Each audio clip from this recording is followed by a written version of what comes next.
Hi, everyone. Welcome to another episode of Hello Tanzania. I am your host, Lucinda, and I'm here today with a guest I have known for quite a while, and I'm so excited to have you. Karib Sana. Asante sana. I'm going to let you introduce yourself so that I don't preempt what this conversation is about. Okay. Please tell our audience your name, what it is you do. Then I'm going to get into the questions. Yeah. A short introduction. My name is Iain Usiri. I thought I would be joined today with my brother Calvin. Sadly. Yeah, but he is unwell.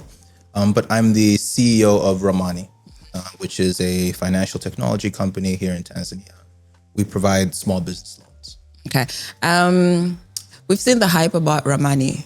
I'd really like it if you broke it down for my 5-year-old self. Yeah. Yeah. Because, small loans and like the bigger picture, it's not easy for just any layman to understand. So break it down. Imagine I'm 5 years old. What do you do? It's a good question. So a 5-year-old, I can break it down for. I'm gonna assume you're a bright 5-year-old. You're a smart 5-year-old. Okay, all right, we'll go with that. So let's take a store. I think you'd be familiar with a store, the typical store that you see around you. Excuse me. Imagine if you're a store and you're serving customers in your neighborhood, right? And you're selling Coca-Cola kwa mfano. And typically you sell 10 crates of Coca-Cola because you have money to purchase 10 crates of Coca-Cola. Yeah. And then one day you realize that there's a need for 3 crates of Coca-Cola, right? How do you add the 3rd crate? You only have money for 2 crates of Coca-Cola. So at that point, Ramani comes in. Ramani comes to you and says, hey, you have demand, you can sell 3 crates, but you only have money to purchase 2 crates. So why don't we give you some money to purchase an extra crate, as long as when you sell that crate, you pay us back that money and you give us a small reward for helping you out. So that's what Ramani does, and that's how we help merchants. All right. So this conversation is geared towards the diaspora community primarily, but the diaspora community that is back home. You've lived outside for a good portion of your life. And just take us back. Where did you grow up? When did you leave the country? When did you get back to Tanzania? So maybe I can give you my family history. Sure. I think it kind of ties into my history thematically. Yeah.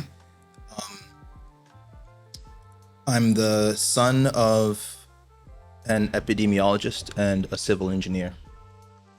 My mom is the epidemiologist. She studied public health epidemiology at Johns Hopkins in the US. My father is the civil engineer. He studied engineering, first of all, at UDSM here, but then he got a degree from Sheffield University in the UK. When they were both in their 20s and early 30s, they chose to repatriate in the early 90s to come back to Tanzania because they wanted to be a part of, of rebuilding or building Africa. They both made sort of independent decisions to come back, and they met here, found love, and started a family. Yeah. 20 years later, I had the opportunity to go to the US to study computer science at Stanford University. I graduated in 2016. But the question of whether or not to come back and again to be part of building Africa, it was never a matter of if, it was just a matter of when, because I was going to continue that family tradition. And so I worked in the US for about 2 years. And to be honest, my parents probably wanted me to work there a little bit longer. Yeah.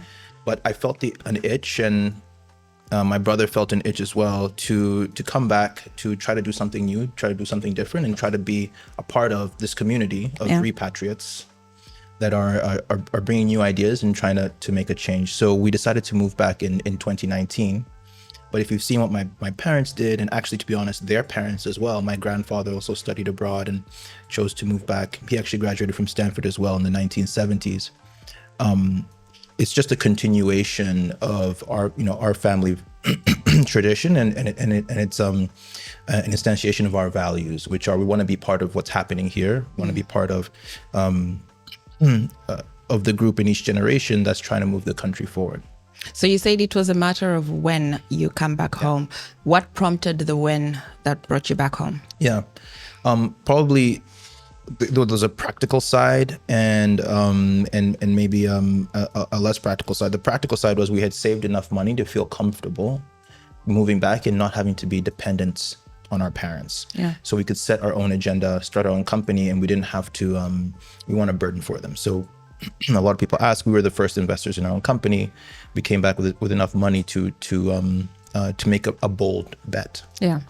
But the second was, more emotional because we were both a little tired of of being employed. And we were ready to start a company, and we were like, well, it's either here or back home.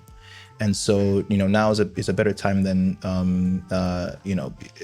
if we do it back home, it'll be more meaningful to us than being successful in the US. Yeah. And so we were searching for that. We were searching for that meaning, to, not just to be successful in a way that matters to us. And so those two things came together, the practical side, which was we had saved up, but also in search of meaningful work, of purpose. And when you moved back, I think, if I remember correctly, Calvin was still back in the States. Yes. When you founded Ramani, there were three of you, right? I would like you to talk about that as well. Yeah, it's going to tie into some of the questions I want to ask you later. In terms of what part? Calvin moving back, me moving first? The founding, the three of you investing in Ramani. Who were the three founders, the three original Ramani founders? Yeah, good question. So it started with me moving back first because, maybe it sounds nice initially, but actually it's also can feel a little risky.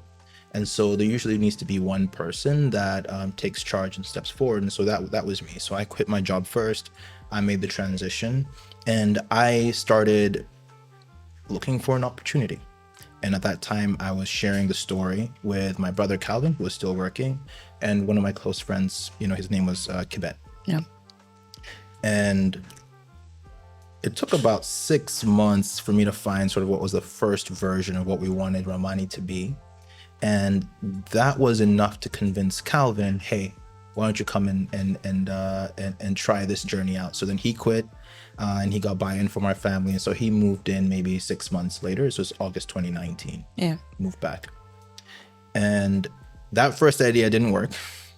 But we managed to pivot into another idea, which was to supply merchants, right? Mom and pop shops, dukas, with inventory. And that idea took off and started growing pretty fast. And so that's actually how we got into Y Combinator. So if you look at the photos of us applying to YC, it was me and Calvin. The stress and pressure of applying to YC, you fly all the way to California for a 10-minute interview.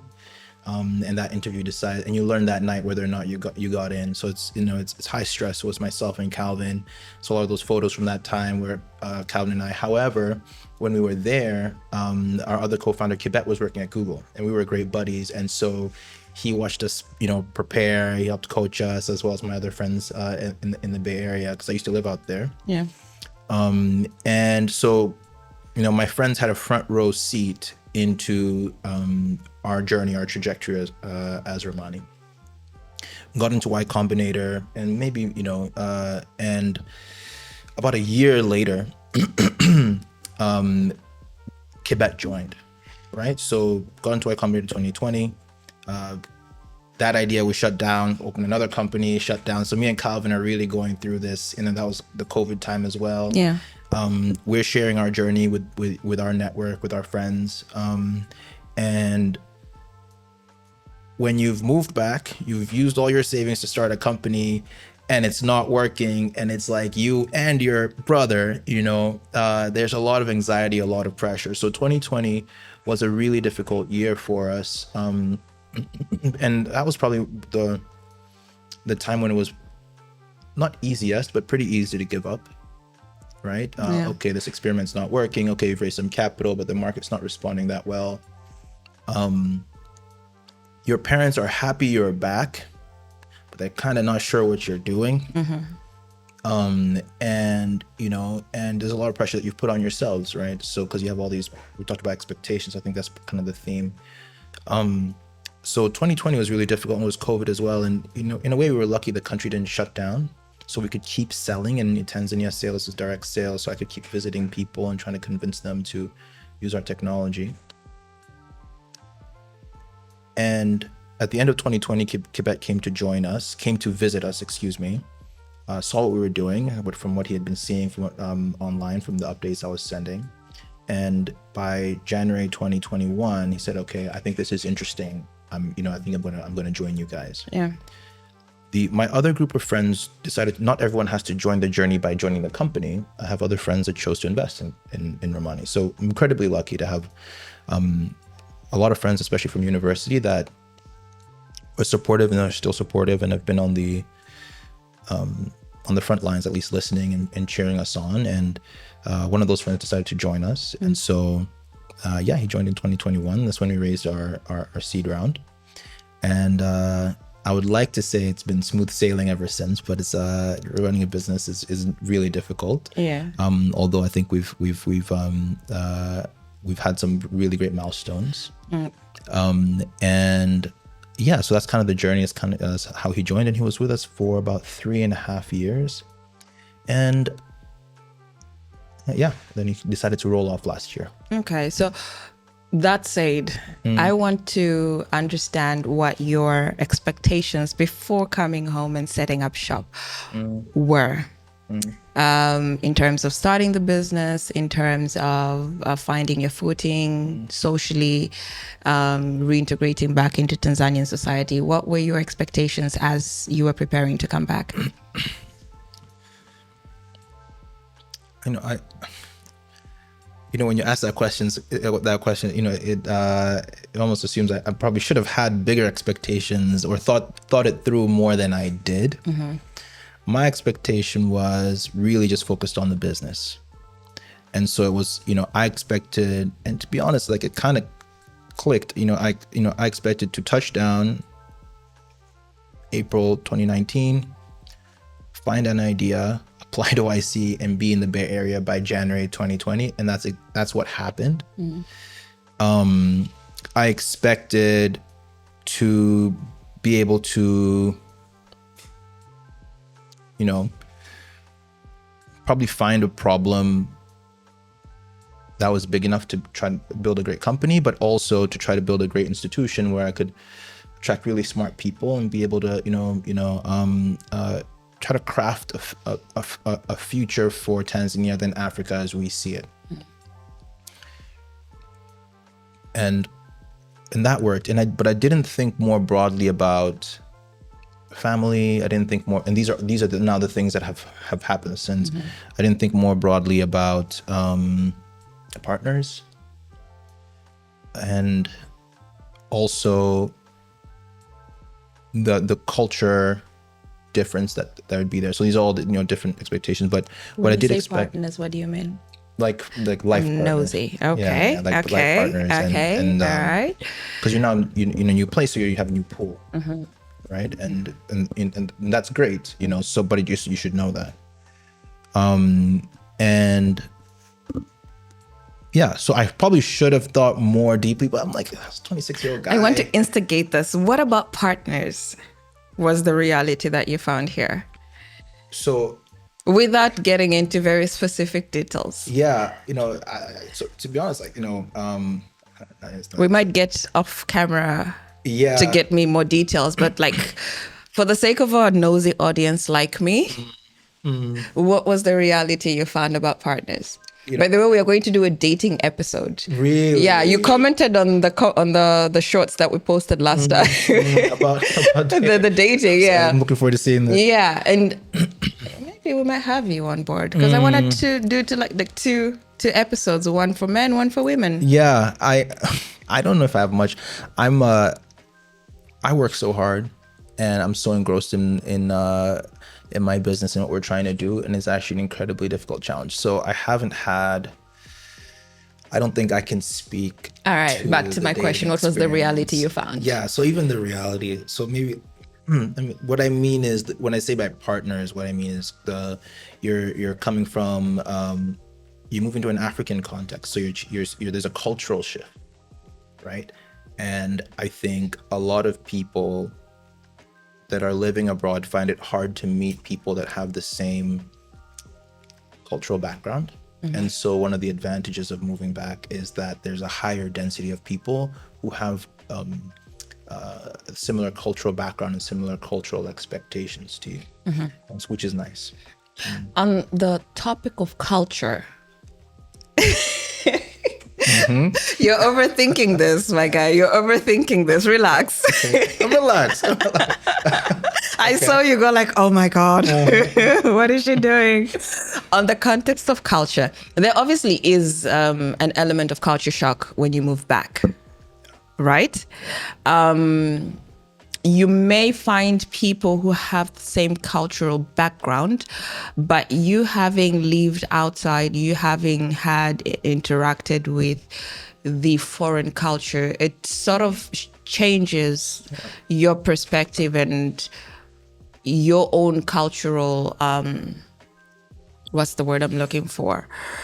Your own behaviors and so forth, so to speak, right? So when you come back, you may still have the basics of your home culture, but they've sort of evolved and been affected by other foreign nuances. Yeah. So what was your cultural reality check back home?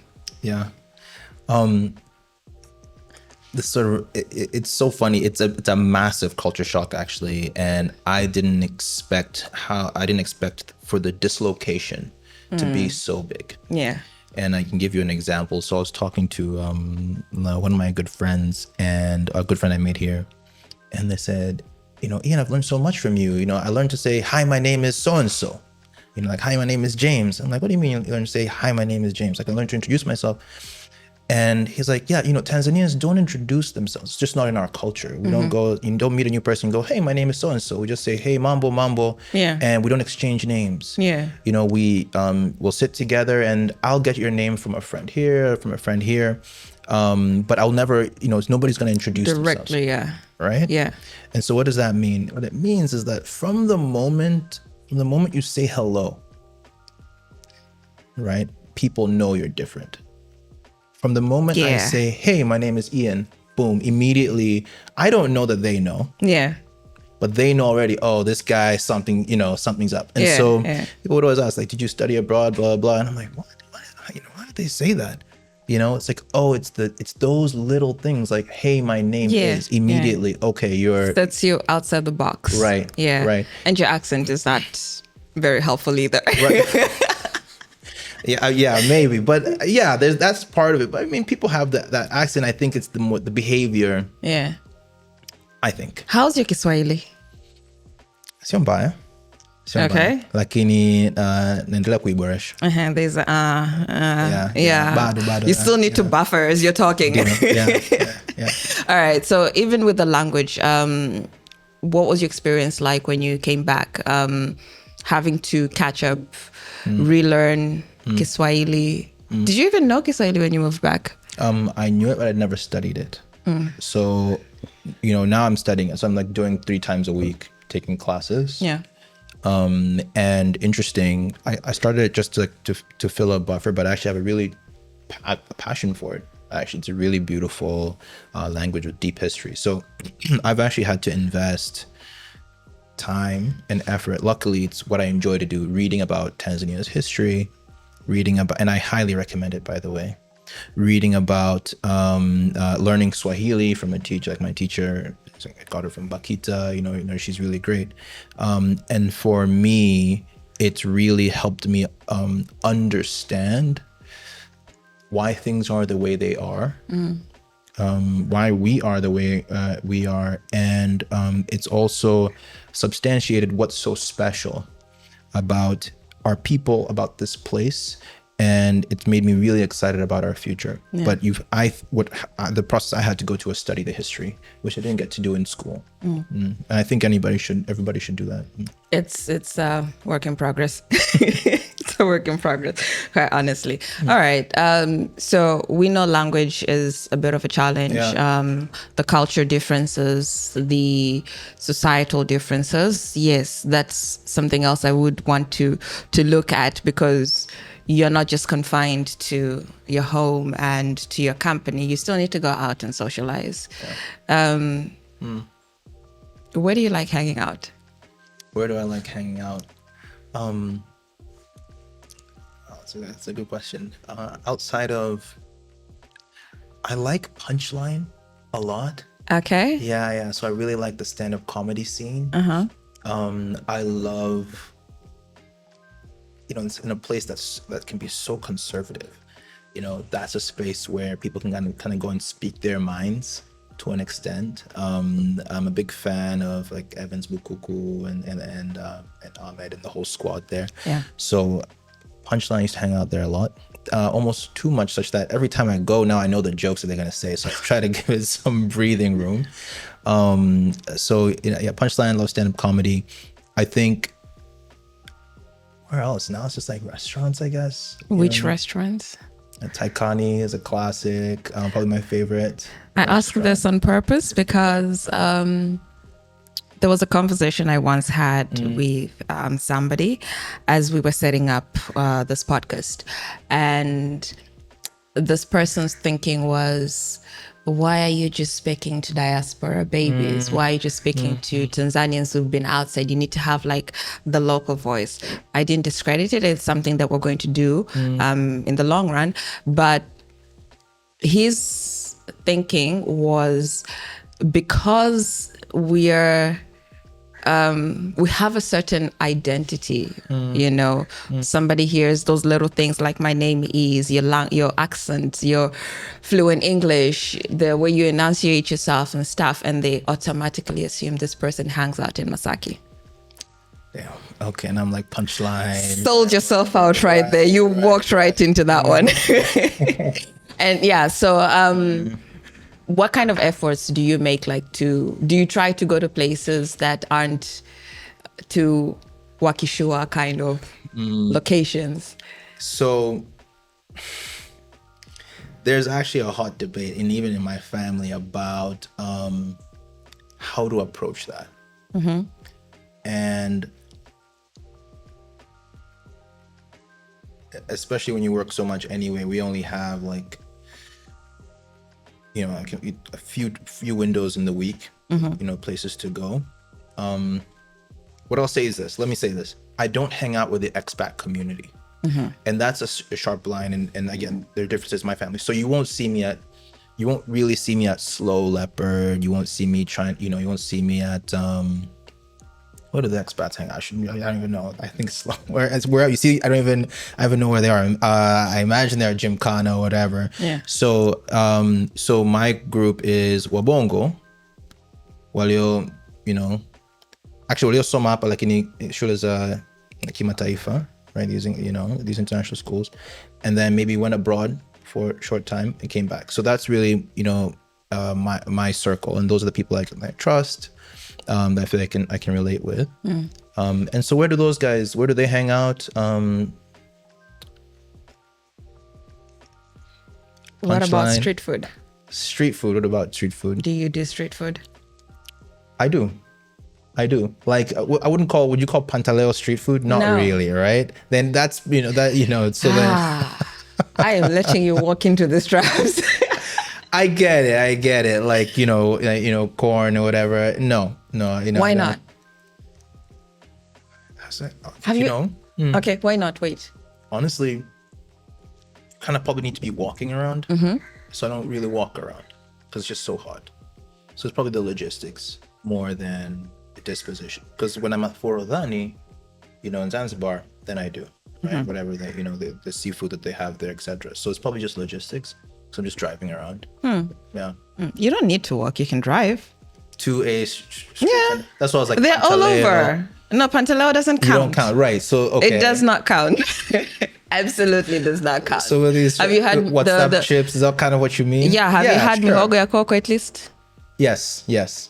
You had to think but that's about like that. the same level as You had to think about that. I had to think about have that. you I don't really? drive around there. I have, but it's not like I've gone to purchase. But Okay, I have, yeah. chipsy eye. That's what I mean by pantaleo. But I'm not talking of pantaleo. Yeah. Just forget about pantaleo. Just forget about that one. Like I've been there. Just forget about pantaleo. It does not count. Those aren't the those level. do not count. Okay. Those do WhatsApp not chips, count. those aren't the. WhatsApp chips is okay. Okay. Have you eaten there? Yeah. Of course. Yeah. Okay. I wouldn't peg you for that. Mamantilia, I'm sorry, I'm judging, I know. Mamantilia's Mamantilia, yes, for usually it's actually work, right? So Yeah. for lunch and stuff, they usually deliver. Yeah. It's just from local. Yeah. okay. Local people, yeah. All right. So I'm asking, I mean, you do you used to supply products to Send me the small shops. questions You in know, advance. I didn't want you to think about this. I don't want you to prep. It is not PR. Yeah. So I needed to get that authenticity for it. Yeah. So like when you were supplying these products to these little shops, where did you get lunch? That's a good question. You go to a duka like in Tabata, give them, stock. Did you ever think to stop and say, let me eat chips pale? Yeah, the question is, was I the one driving around doing the selling, right? So I'm usually at the office. So we were running it from home. When we would be out, for example, maybe not selling to shops, but when I would do sales and stuff like that, honestly, because you're driving around and, in your schedule, you go somewhere, you have to sit 2 hours, 3 hours. So I'll just take snacks in the car. Yeah. Okay. To be perfectly honest with you, yeah. All right. So back to now setting up Ramani. What was the biggest challenge that you faced as you were setting up this business? I mean, any business, the first challenge is like finding something that people want and are willing to pay for. So, and you can't do that in your office, right? You can't do that in a room like this. You have to socialize. You have to drive around. You have to drive to offices and try to talk to people. And so that was the hardest part, like plugging into the community, rubbing shoulders with decision makers and trying to get them to be honest with me about the problems that they had and how to solve it. So that's really the first, because every business needs a need to solve. So that was the hardest part. You've talked a lot about the funding, and what about the registration, the bureaucracies that you have to jump through? Right. Yeah. I mean, that's obnoxious, but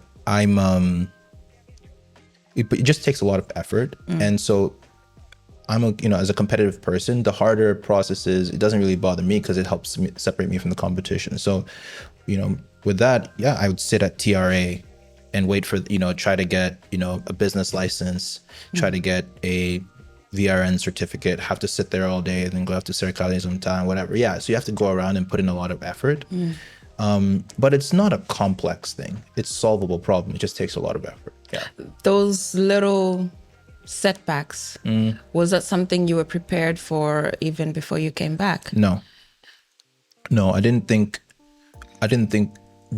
your first blockers would be things like just getting Certified. Yeah, exactly. Yeah. And when you're a small business, when you're a big business, those things feel small because you can hire a fancy firm to do it. When you're a small business, you're fighting for survival. So every little obstacle feels existential, right? You have a contract, but the contract has a time limit. You need to get these permits and open an account and get started within the time, so those are challenges, but they are surmountable. Those aren't the things that will kill you. You just need to, put what they say, elbow grease behind it. And knowing what you know now, what advice do you have for somebody looking to come set up shop back in Tanzania? Advice in what domain? Just in general? Everything, setting up your business, getting certified, finding financing, everything. What kind of advice would you give this person? When I thought about starting a business, I thought it would be a test of intellect. But now that I've done this, I've realized a test of character. So first, you need to I hadn't inspect thought yourself. of it that way. I've never thought of it that way. It's a real test of character. Perseverance, faith, courage. the biggest decisions are not decisions that are complex. They're decisions that take courage. To bet on somebody, to let somebody go, to, our first loan was, took a lot of courage because we didn't have that much money. So when you were paid, it'd probably be over. And so that's what you need to inspect in yourself first before you start that journey. Am I ready to fight through the hard times? Am I ready to keep going even when all seems lost, even when I don't know how I'm going to solve it? And especially, I said how hard 2020 was. Yeah. You're waking up in the morning and you're not sure how you're going to make ends meet, make revenue, find customers. You're not sure how you're going to spend your day, but somehow you have to figure things out by the end of the day because people depend on you and you're on the clock because you're running out of money. So first, it's are you equipped in terms of emotionally? Do you have the tools? Do you have the character to start walking this journey? And it is a journey.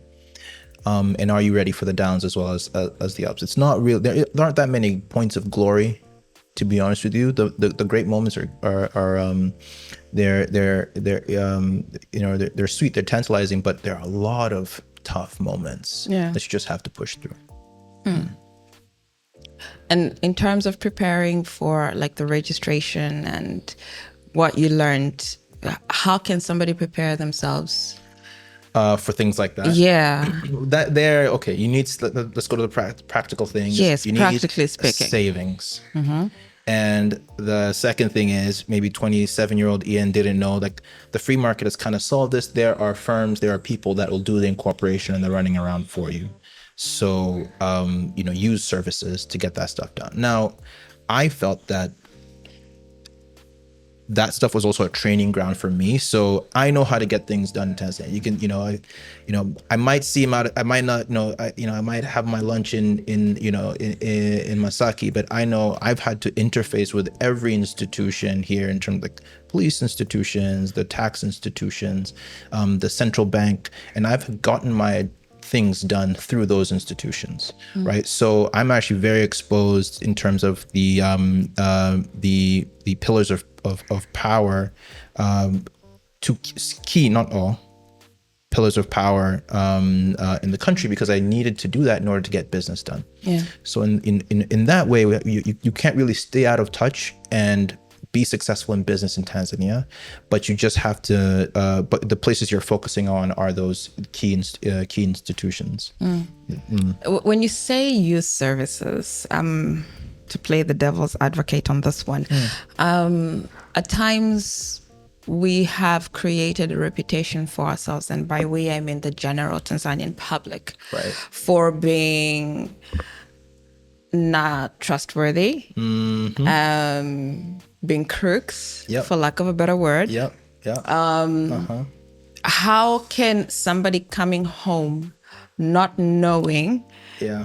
how to sift through who is authentic, who is an agent that is actually going to help me? How are you going to sift them? Because there will be a lot of noise. Everybody knows everybody. Yeah. And keep my question in mind, just for a bit of context. Trust, yeah. I had a friend who told me when I asked him this, he says that he struggled with everybody being an agent. He needs a certain service. Everybody is an agent. But this one is basically an agent in the sense that he knows Iain. Yeah. Iain can do this. So he's going to come with Iain to your business or to your house and expect to get paid Right. for bringing Iain to you. Yeah. And then Iain is still going to do the work. Yeah. And when you look at the amount of money you need to pay this agent, Right. it is ridiculous. Yeah. So somebody looking to come and set up, they need to know somebody who's going to help them do the registration, cut through the bureaucracy and all of that. But how can they sift through the noise? Yes. Yeah. Noise is a more politically correct term. How can they sift through the noise? I really like this question. So now you're talking about the real stuff, right? Yes. Which is trust. Yes. And how do you know who to trust?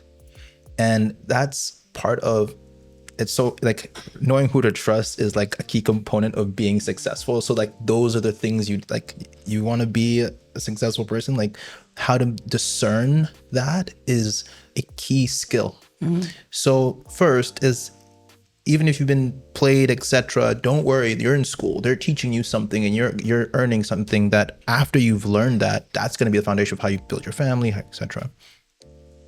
And so here, I'm going to answer your question. I think it's better to give it as a framework. I think it's more helpful. And the framework is this: what people have to understand is you're coming, especially coming from the West, you're coming from a high trust environment to a low trust environment. And how you survive and the things you take for granted in a high trust environment, it's a completely different skill set than in a low trust environment. Yeah. And so if you're coming from the UK, Canada, whatever, people have certifications, like, people are held up by the government, people have ABC. So it's, the way you get scammed there is a little different. Maybe it's like credit card scams here, but here, the guy that's, there's everyone's saying ni dalali, everyone's trying to make a buck, etc. So, low trust environment. So how do you operate? And that's why a lot of people rely on family. Now, we don't all like that. Maybe there's some, I have a very good relationship with my family. So our family helped us a lot. But first start with family, because because they've probably had to solve these problems before. Yeah. And so their references are reliable. So first, you need referrals. If you just start, let's say I'll go figure this out myself, you'll get into a lot of these issues. Yeah. So one is family. The second is try to plug into certain communities. So if I'm you, I'm trying to find the Ians and the Calvins, and to be friends with those people in those communities, because they've had to solve these problems before. Yeah. And so they have those secret referrals. And so you need to network your way to those people. If you try to bounce around yourself, and if you let someone convince you that they're a reliable source, you will pay for that. You'll pay cash, or you'll pay in late work, etc., until you wake up and you realize, okay, I need a new way. But don't give up, because people run businesses here, right? And they run them profitably. So there is a way. So you just need to get to those people that have the knowledge. And that knowledge is the most valuable thing, the knowledge of who to trust, knowledge of how to approach problems. So referrals. However, I would also encourage people who are moving back not to be afraid of, the big bad wolf, which is like the TRA, the BOTs, etc. They are really, the people that work in those institutions are professionals. They're really intelligent people, and they really are there to help you. Yeah. And you need to know how to interface with these institutions and how to go through process to get what you need. And so I would encourage anybody to first just walk into those offices, get a form, fill it out, apply. They're there to help you. Yeah. And you're so lucky that Tanzanians are, the warmest people, the kindest people. And all they want is, all we want is to, as long as you respect me, I'll respect you. It's not like other countries, man, where like everybody's in it for themselves. Exactly, where cash is expected in order to get things done. So one of the things that, like, we've never had to grease palms to get what we need. Yeah. Instead, I'm going to stand in line, and maybe I might be annoying to you, right? But I'm going to put in the effort, to get what I need. So that's what I would encourage people. Get the practice of interacting with people, these institutions, getting things done so nobody can play you. But if you want to be super smart and strategic about it, use referrals from people you trust. Yeah. All right. So keeping in mind that we're talking about young people. You have a bit of room to make mistakes and learn from them. Yeah.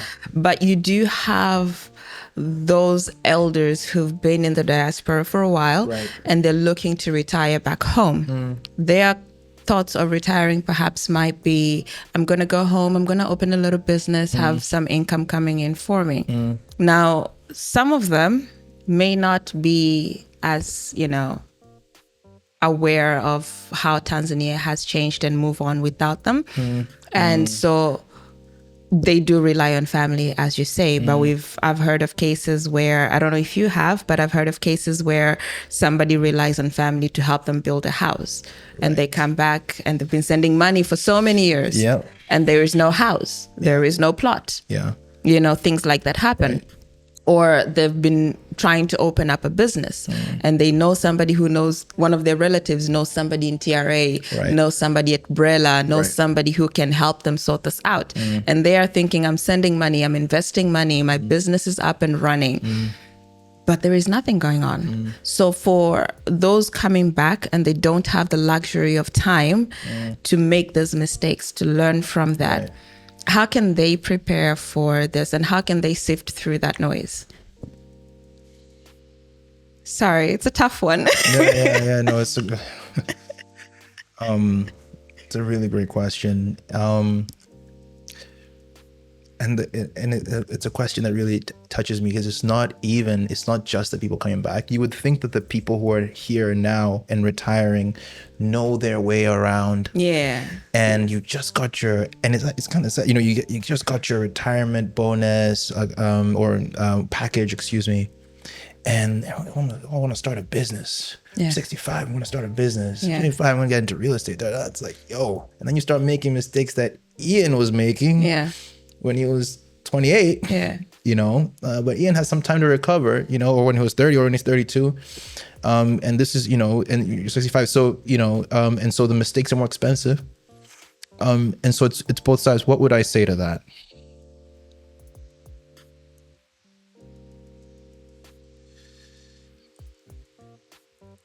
Yane? What I would say is, you wouldn't do that if you think of it the other, would you do that in the UK? You just give money to some family member in the UK to try to start building a house in Manchester or whatever. You wouldn't. What would you do? You'd look for a firm, look for a company.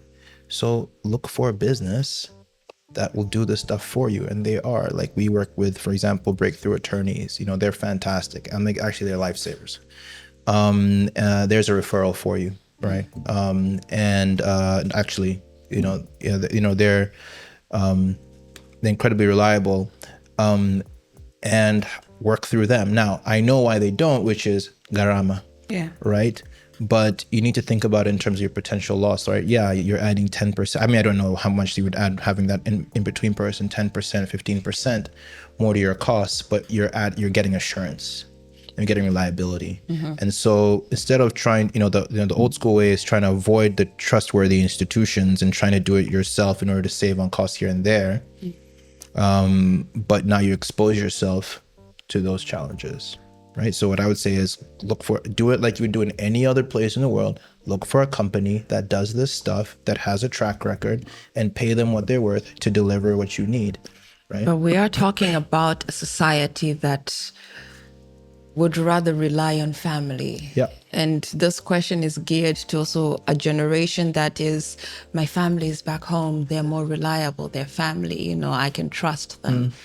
Getting them out of that mentality might not be the easiest thing, especially coming from a young person. We might sound like we're trying to make a buck because it's our businesses, and all of that. Right. But convincing somebody like that, to think outside their comfort zone, which is family, is, I would love to have an elderly person actually on this table, because I feel like I'd get a whole lot more the perspective, right? different perspective on this. Right. Now, when we first spoke, and I told you I would come back with this question someday. When we first spoke during the Techpreneurs interview, I did ask you about mentorship and coaching.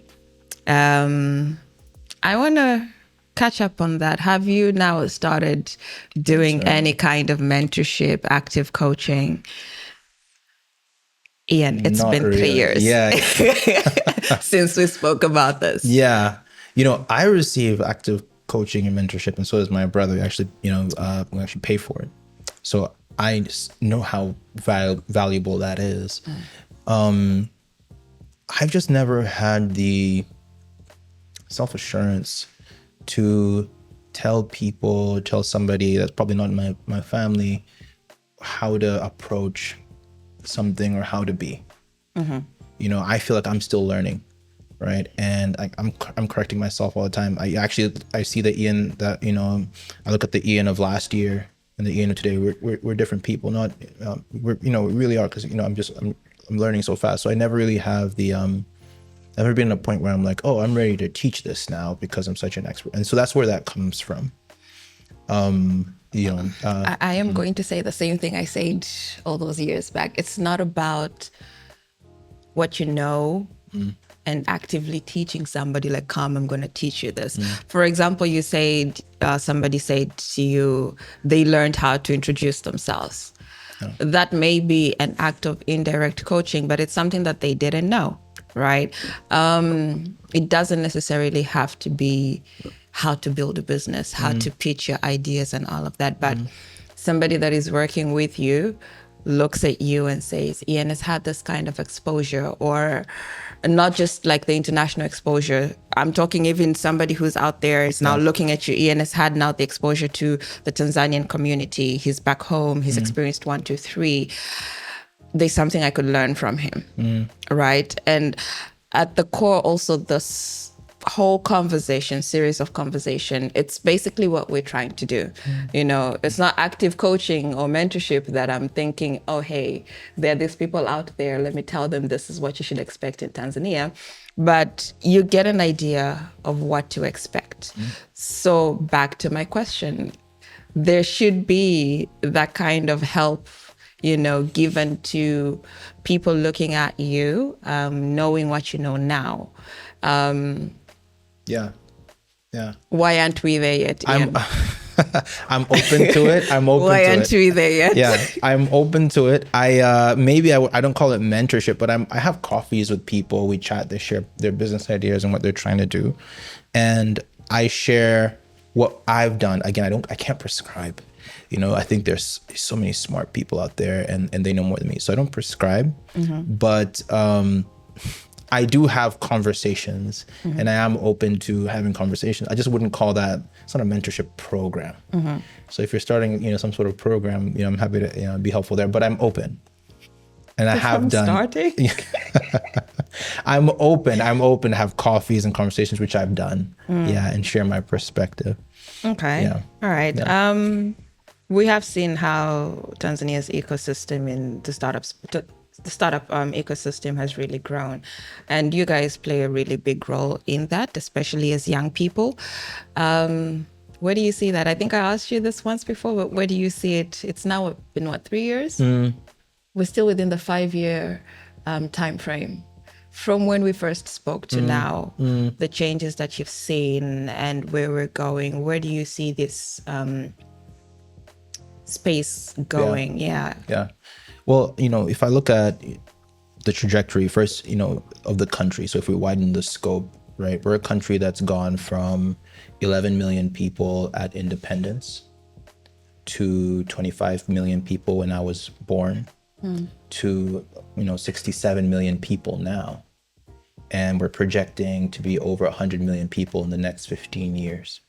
So in terms of population, in terms of market size, we're growing exponentially, but that also means the problems that are coming out and the needs are massive, which means there's a massive opportunity for businesses to plug in. So the playing field and the rewards for being in business are growing exponentially day by day, and that's baked in. That's just the population growth.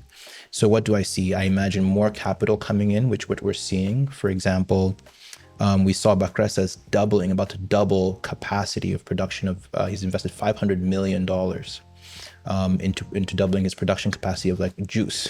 That's $500 million invested to like In juice. in juice production. For real. And they're like launching opening up next year.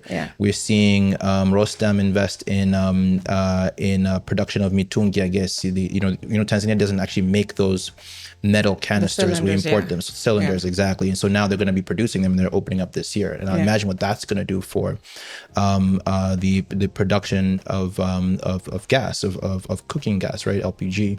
So what those, brilliant businessmen are seeing is that, the demographics mean that the business opportunity is expanding really fast, and they're investing big early. And so I think it's prudent for the rest of us, and I know Ramani is doing this, to follow suit, right? Because we're in, and it's happening in Tanzania, but it's also happening in Africa as well. We're going to go from 1 billion to 2 billion Africans in 15 years, right? 15 to 20 years, right? And so, how do we serve that, right? That's the opportunity. So I see as math, I see, there's that demand pull. And then I see that there are more educated people, more exposed people that are graduating from our universities, which means the workforce is just it's just a different picture now than it was when my father graduated, for example. So just the talent pool in Tanzania, their vision, right? The vision of the young people that are graduating is much bigger. Their scope, their lens is much bigger than before. Just because of the quality of the education and the exposure. And then now there's more capital coming in, and capital is more confident to come and invest here. So you're going to see more businesses. You're going to see more really bright entrepreneurs take off. You're going to see, that's what, and those are things that are already happening, already baked in. So this is not fantasy, it's already happening. You can see the investments that have already taken place, the demographic growth that's already happening, the brilliant graduates that we already have. So those are things that are baked in. So we're just going to ride that wave as Ramani. Okay. So I've asked you a lot of questions that you haven't been consciously thinking about. So I want you to tell me like the first thing that comes to your mind. Okay. You're doing it again. You're doing it again. The first thing that comes to your mind when I say diaspora. Don't overthink it. Westernized. Okay. Westernized people, yeah. The first thing that comes to mind when I say startup. Innovation, but it's probably because we had a conversation. Yeah. Innovation and fast growth. Okay. Yeah. Oh my God. If we start that, we're not going to finish. I did want to get into the whole innovation thing. All right. What about success? Subjective. Really? How? Oh man, it's not very philosophical. I think everybody has their own definition of success, and I think I truly believe each definition is valid. And what I've learned is that because we have a different definition of success, we can't all live life the same way. And that's why I'm not as prescriptive, talking about mentorship, etc., to people, because they have a different goal, which is just as valid as my personal goals. And so they'll live life with a different strategy, with a different approach, right? Which I respect, because I believe that success is so subjective and so personal. On a company level, is success still subjective? I think the wonderful thing about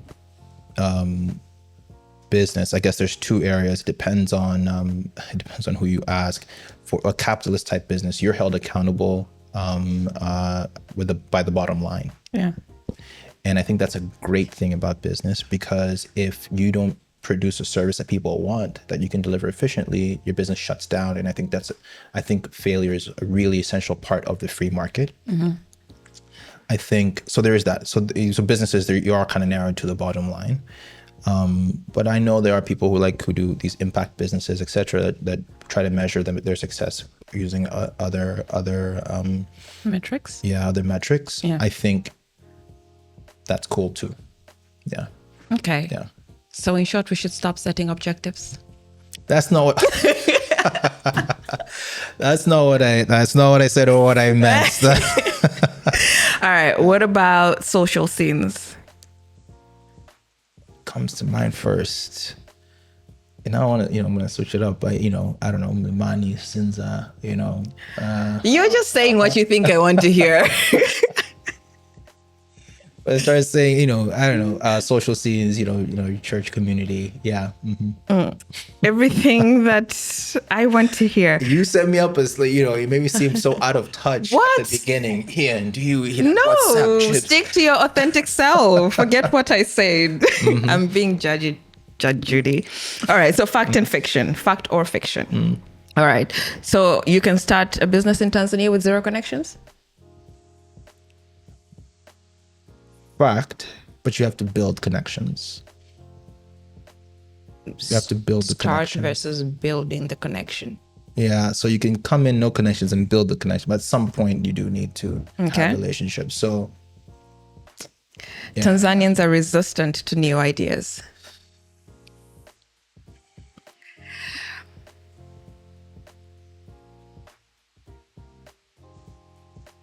Fiction. I think that's fiction. I feel like you had such an internal monologue. Should It's I? like, Should I which not? Should I? Tanzanians? Should yeah, I not? yeah. It's like, what do you mean by new ideas? It's not, no. Your gears fiction. are like. Yeah. No, it's not should I not. It's like, which Tanzanians? What does she mean? What does she mean by new ideas? But I see new ideas coming up all the time, new approaches to things. Young Tanzanians are not resistant. Have you seen vintage spaces? Right, that's so different from like what I'm used to, what I used to grow up with, even the way we used to express ourselves 5 years ago. So I don't think we're resistant to new ideas. Yeah. Okay. Diaspora returnees have an advantage over local entrepreneurs. Fact. Really? Yeah. Okay. Access to funding is easier for tech-based startups. Fact. A good pitch is all you need to succeed. Fiction. Yeah, you need traction, but yeah, fiction. Yeah. Okay. All right. You've really painted a picture of yourself, and I'm not gonna say what that picture is. Have I really? I'm gonna let them decide what your. I really would. Okay. Okay. You were really like skating on the social scene. You've given amazing advice on the business side. What about the social scene? What advice do you have for someone coming back? How would you advise them to reintegrate back into Tanzania's social scene? I mean, I think guys and girls sort of have probably different opportunities. I think sports are a really great way to connect with people, start building new relationships. So I was play pickup soccer. You have to find a pickup soccer league, and right now I know we're probably going to say pickleball or what's the other one? Yeah, there is pickleball. I've been seeing a lot of that. A lot of pickle, a lot of Basketball. Basketball. There's there too. It's like a squash type one. But anyway, these sort of Badminton. small court. Not badminton. It's paddle. Yeah. So you can do that to sort of reintegrate. It seems like that's really picking up. Old school pick up soccer, pick up football. And so that's actually a really great way. And there you'll probably meet a lot of like young professionals, either newly married or bachelors. So so that's a really great way. I think sports actually. And when someone tackles you a few times, it kind of evens it makes people comfortable with you after once so once you've tussled a little bit on the football field. So I think that's a really great way. The other is the church community. I think I actually think it's really, really great, socializing with people afterwards, trying to volunteer there. I think these are communities that are, they're welcoming, they're open, they're looking to welcome new people. And so those are pretty great ways to get a foot in. So those are probably two areas that I would encourage people to. So try to get into a sports team or group, and probably a local church. Okay, so where would I find Ramani's CEO socializing if I wanna, get comfortable with him? Yeah, so now that'd be pretty hard. Church. I'm serious, by the way. On Sundays. Right now, I pray at the ocean, but I've been migrating a little bit, trying to find a message that resonates with me. I used to pray in KKT in Busy Beach, so that's probably on Sundays. But other than that, Punchline. Do you do concerts? Oh, yeah, I love concerts. Yeah, absolutely. Yeah. So when I have time, so most my girlfriend mostly loves concerts, so probably go for her. But when I'm at concerts, I'm not. I'm usually trying to focus on the performance rather than like network. And then sports, man, like GSM Park in Mikocheni. There's a football field there. That, yeah. And yeah.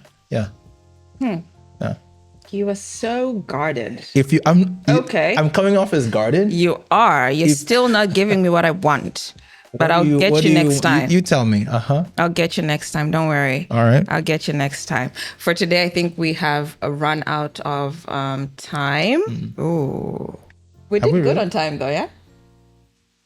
We did good on time. I think we did. I hope we did. We kind of ran out on time. But yeah, so thank you for coming. I'm hoping I will get you for the dating episode with the other gentlemen that will be sitting here.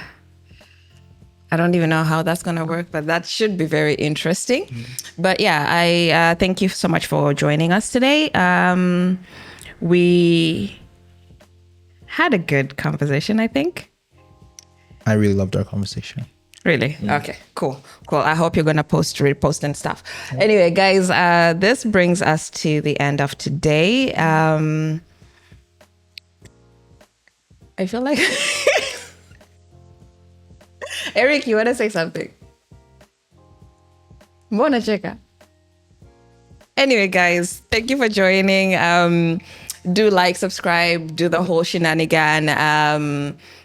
Iain Ramani, thank you for making the time. And we hope to see all of you next time. Until then, I am Lucinda and bye.